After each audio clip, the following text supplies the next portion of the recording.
You're listening to the Work-Life Equation, the Bright Horizons Family Matters podcast for busy working families. Whether you're a working mom, a dad, or you're busy caring for other family members, we've got tips for how to fit jobs and families together and for how to make your work-life equation add up. Hi, welcome. I'm Lisa Oppenheimer, and today we're talking to two child development experts about some of the most common challenges in parenting and how to turn those moments of frustration into moments of learning and parenting success. So first, I'd like to welcome Ellen Galinsky. Ellen is the Chief Science Officer at the Bezos Family Foundation and also Executive Director at Mind in the Making, a program of the Bezos Family Foundation, as well as author of the book, Mind in the Making, The 7 Essential Skills Every Child Needs. Ellen, welcome. Thank you, and thanks to Bright Horizons for having me today. Mind in the Making is a now 18-year-old initiative where we've looked at the research across child development to try to understand what we can do and what we can help our children do so that we thrive and so that children thrive. And in the course of doing this research and going out and interviewing and actually videotaping the research of more than 100 researchers in child development, I discovered that one of the most important things is what is called executive functions, or I call life skills. And those are the skills that children need so that they can thrive. Those are processes in the brain that we use to remember information so that we can use it, so that we can think flexibly, so we can respond to situations as they change, and so that we can set goals and achieve them and not go on autopilot and do whatever comes into our minds. So these are life skills that help little children, help adolescents. I'm now writing a book on adolescents, and help us as adults. That's great. Ellen, thank you so much. Next, I'd like to introduce our own Rachel Robertson. Rachel's the Vice President of Education and Development here at Bright Horizons. Rachel, thank you for joining us today. Thank you, Lisa. I have been working in the field for, I think, over 20 years. I started out as a toddler teacher, so this topic and thinking about executive function and life skills is fascinating to me. I now lead the curriculum and education and training teams at Bright Horizons. Like most early educators I know, I'm a big fan of Ellen's work, and we work on these life skills and executive function in our centers all the time with the children. And probably most importantly, I'm also a parent of 2 daughters. Thank you so much to both of you. We are going to start by talking about some common parenting challenges. And before we get started, I'd like to kick things off by playing a clip from a video that Ellen, your team at Mind in the Making, produced. Are you hungry? Hungry. Okay, you know what your job is, say? Look at Mommy. Your job is to find the placemats. Do you know where they are? Often I see myself as a coach to help him. Have you washed your hands today? Now, of course, there's a reality of I'm looking at the clock.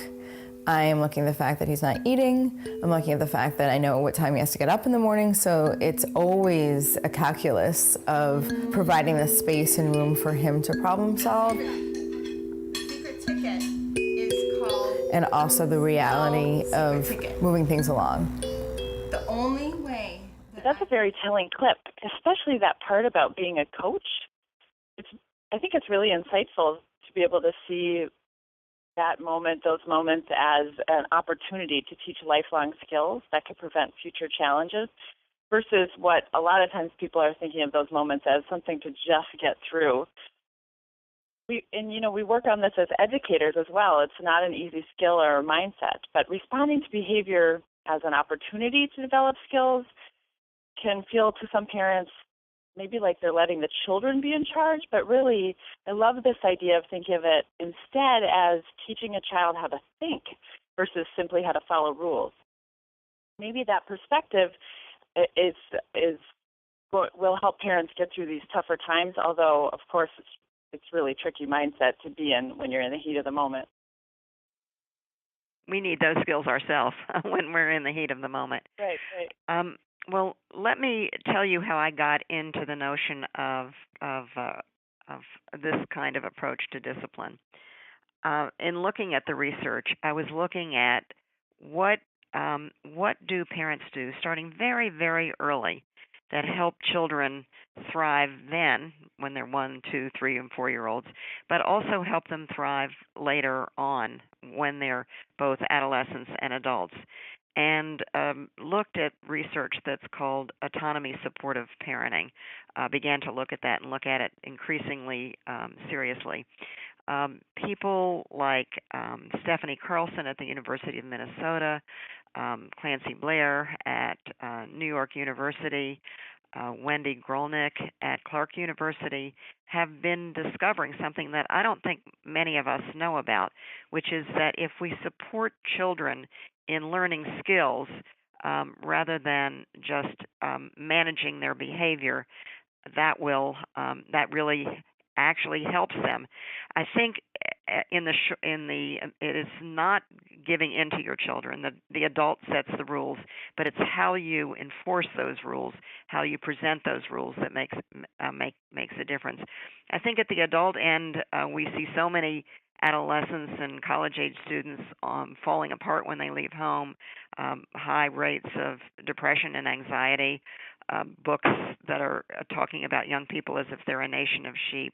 What's the problem here? The problem is that we're often trying to fix things for children, trying to solve problems for them, rather than little by little giving them the skills. People who study what's called autonomy supportive parenting look at 4 things that are important. The first thing is enabling, which is that the adult doesn't fix it for the child. The adult helps the child take an active role in solving the problem. Maybe not exactly in the heat of the temper tantrum, but later. But beginning quite early helps the child take an active role in figuring out how to comply with the rule or the direction. This again is not letting kids do anything they want. It's having rules, but it's how we enforce those rules. The second ingredient that's important is the adult takes the child's perspective. That is, if the child is flipping out over, I want your phone right now, I want it now, and the parent doesn't want that, the adult understands what the child is thinking and feeling, maybe even remembers wanting something so badly that you can't fully manage, and takes the child's perspective. I know you want that, but you can't have it right now, so let's think of something else that you want that you can have. The adult scaffolds, and what that means is the adults help the child in ways that provide a challenge that's hard but not too hard. You can think of it as Goldilocks. It's just right. It's not anything the child wants to do. It's not over controlling the child, but has a challenge that's just right. And finally, the 4th thing is supports. The adult encourages the child, but makes it clear to the child that she's there to help versus standing back and doing nothing or jumping in and taking over or being critical. So there are 4 ingredients to this kind of parenting: enabling, taking the child's perspective, scaffolding, and supporting. That's so interesting. I think I've heard it even called a crisis of what's happening with children now growing up and not being able to cope, manage with emotions, make just critical decisions. And I've thought about that as a lot as a parent. And I find even with my own children, knowing as much as I do about early development and child development, that it's really a lot easier to use those things like those 4 ingredients when I'm thinking about raising capable adults rather than thinking about the moment I'm in, and that my end goal is really to have my children thrive and succeed long term. So it sounds like with these 4 ingredients, it's a pretty nice formula when faced with challenging behaviors that parents can just think about these 4 ingredients to help them through, and what you've called now skill building moments, those behavior issues that commonly happen, and parents can turn those into teachable, coachable moments. Yeah, absolutely, and it is totally hard in the moment. If your child is grabbing for your phone and you're in a store or you're somewhere and it's like, it turns into a meltdown or something like that, it's hard not to think of how to manage it. So you may say no right then and there. No, you can't have my phone. But later on, you may say to your child, when let's say you're going to give the phone at another time, you can say, last time you had a really hard time giving it back, so I want you to come up, I'm talking about a 4-year-old now, let's say, I want you to come up with a plan where you can you can manage when it's time to give back the phone. So I want you to have an idea. Before I'm going to give you the phone, you have an idea. So it's not always in the heat of the moment, but it's like looking at parenting through with a new set of glasses, where your job is not to fix things for children, and to give them the skills. I think we do that. It's sometimes easier to do it ourselves or to fix it than to risk the meltdown or the temper tantrum or the taking the phone away or those sorts of things. But in the long run, that child who hands you back your phone or manages when it's a transition is going to be a lot easier. That's so interesting. You've mentioned the phone and some other issues, and I'd love to put some more practical spins on this. We talked earlier about the heat of the moment, and I'd love to talk a little bit more about that, because there is no greater heat of the moment for parents than the meltdown. So your 4-year-old is crying and melting down, and you're close to tears yourself. Ellen, what can you tell parents about how to respond to something like that without falling apart? The skill that we want to teach there is how to take on a challenge instead of avoiding them. So let's talk about that 4-year-old and who is melting down when things don't go the way that she had hoped. How can you handle it? And the first thing is, I think, be there for your child and say, I understand your feelings. Try to use a calm voice. If you need to hold your child, hold your child. And then practice the skill of taking on challenges yourself. If you need to step back and you need someone else to help you take that, or do what is called creating a distance.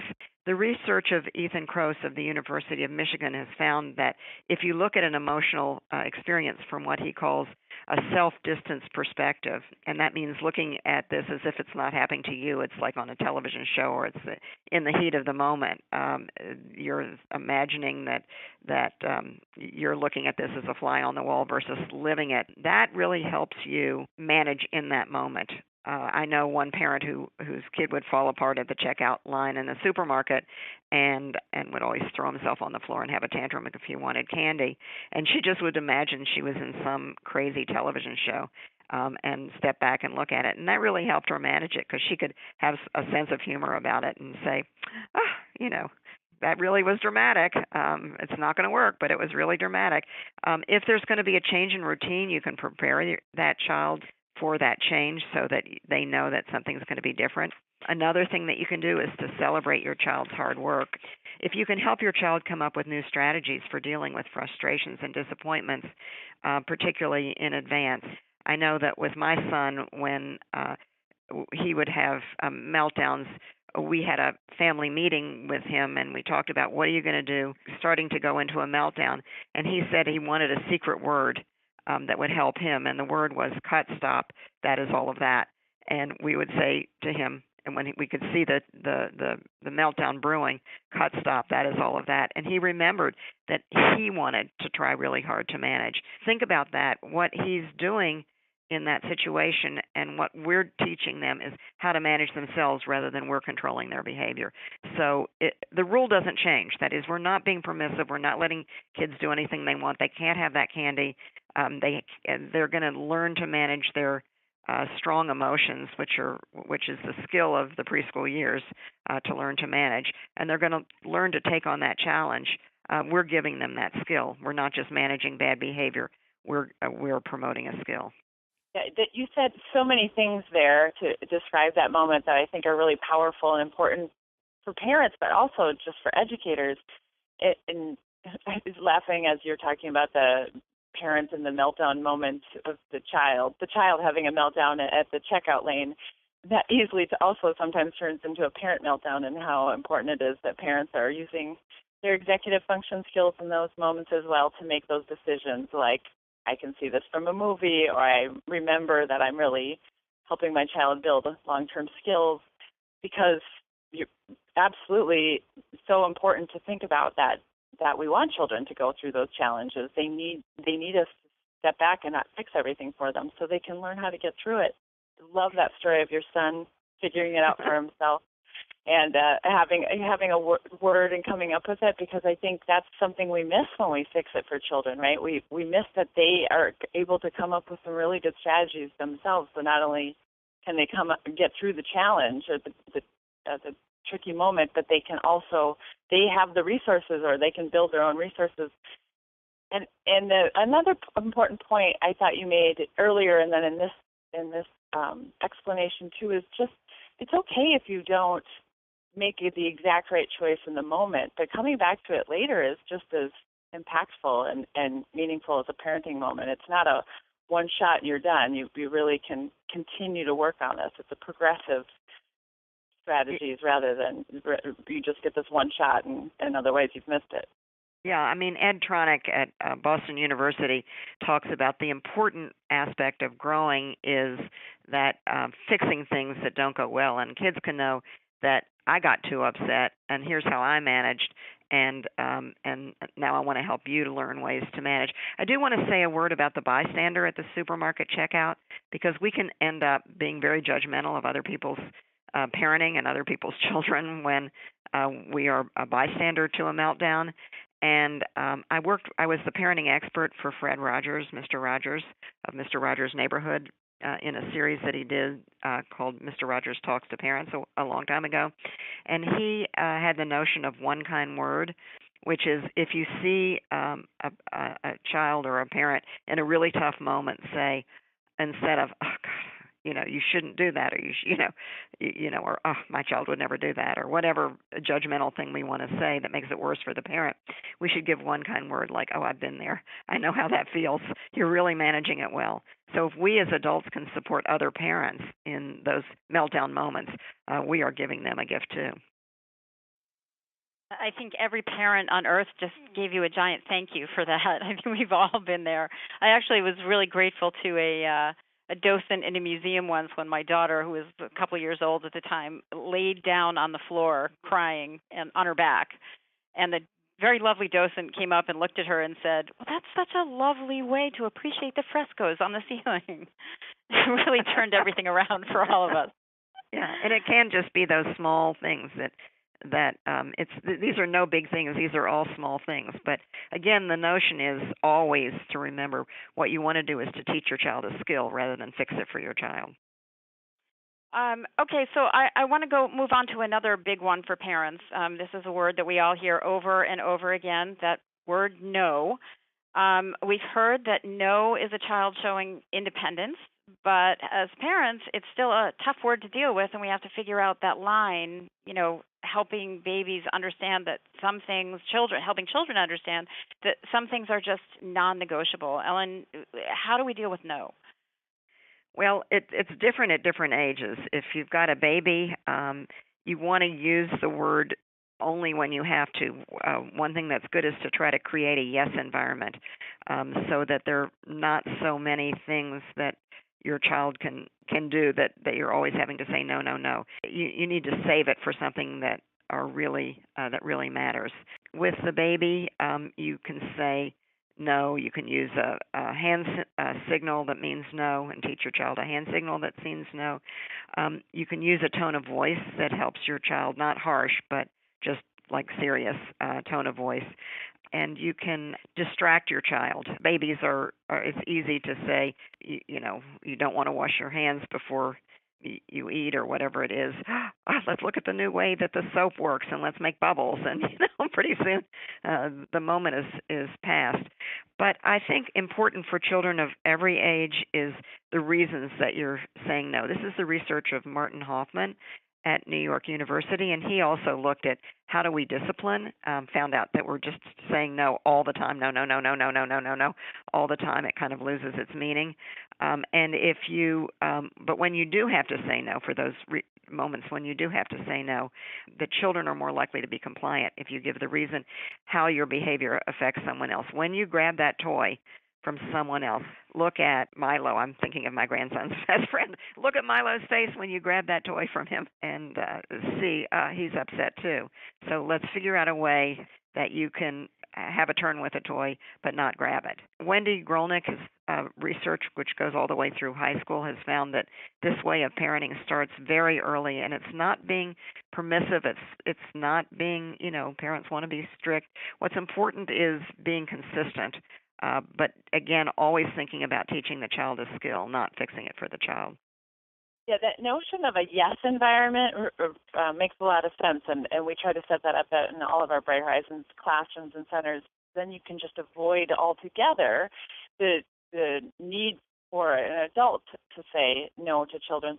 So it is really meaningful, and that when you do have that conversation or have to say no, then you have the time to explain the reason, and you have a reason as an adult because you've been thoughtful about the environment and the expectations. And I think that gets into what you were talking about earlier in those 4 ingredients, is that scaffolding and thinking about what a child is really capable of at the developmental stage they're in, and not to expect too much from them, but to just get that just right Goldilocks notion is such a great analogy for everyone to think about.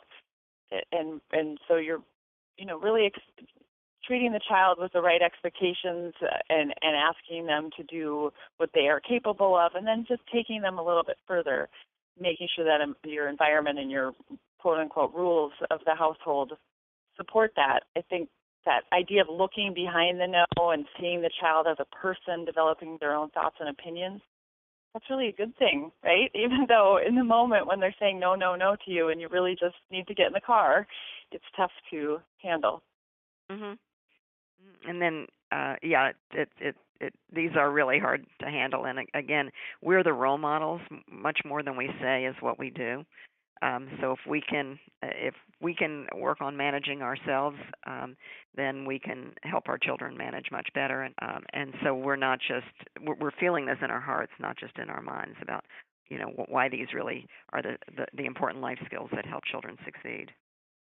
Right, yeah, and in all these moments, I know we've talked a little bit about it, but adults can really feel their executive function in action when they're having to resist having a strong response to their child's behavior, and in those moments, you as an adult can kind of empathize with the child because with all of our experience and knowledge, we still struggle with it sometimes, and we can really see how those little children with 2 years worth of life experience are certainly going to struggle with making decisions and self-control and behavioral choices. But we can also see in those moments, and maybe out of those moments, just thinking about it as parenting and having some thought about how you want to approach parenting, we can really see how executive function or life skills make all the difference for children. And the more time we put into helping children develop those things when they're young, the easier our lives will be long-term as a parent,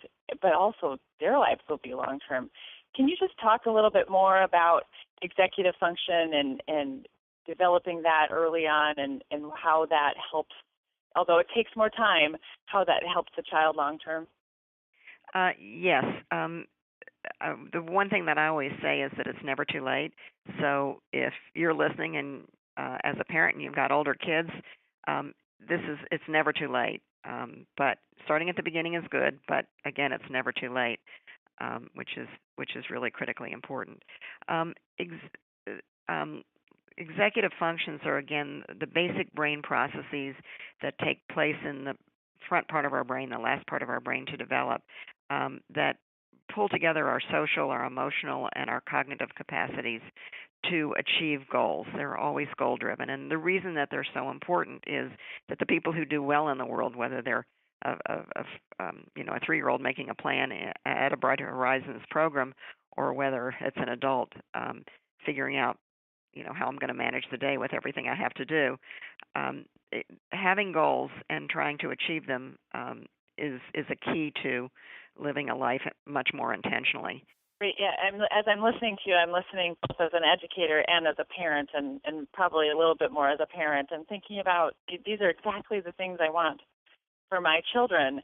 And certainly as in my education mindset, I'm fascinated by all the research, but just thinking about these as skill-building moments and the tools you've shared, I think whether as a parent you have interest in or time to dive into the research part, you've really helped turn some research into some practical tips and advice about how to look at these moments as these skill-building moments and how to think about parenting strategies overall. Thank you. I mean, I'm continually learning. When I first began looking at this, I didn't understand how powerful executive functions were. And then by looking at the research across disciplines, I learned that this is really what these are the skills across many different academic disciplines that help children thrive. And then the next question is, how do you promote them? So it's a constant learning process for me. What we've done is we've written up a number of the real moments that all of us have as parents. I as a grandparent now, I certainly as a parent. I was a preschool teacher too, so when I was a teacher, how can we deal with these really tough challenges in parenting and not see them as just managing bad behavior, but how can we ultimately see them as the opportunity to teach kids skills that help them become the kind of children, and then the kind of teenagers, and then the kind of adults who will really thrive in the world.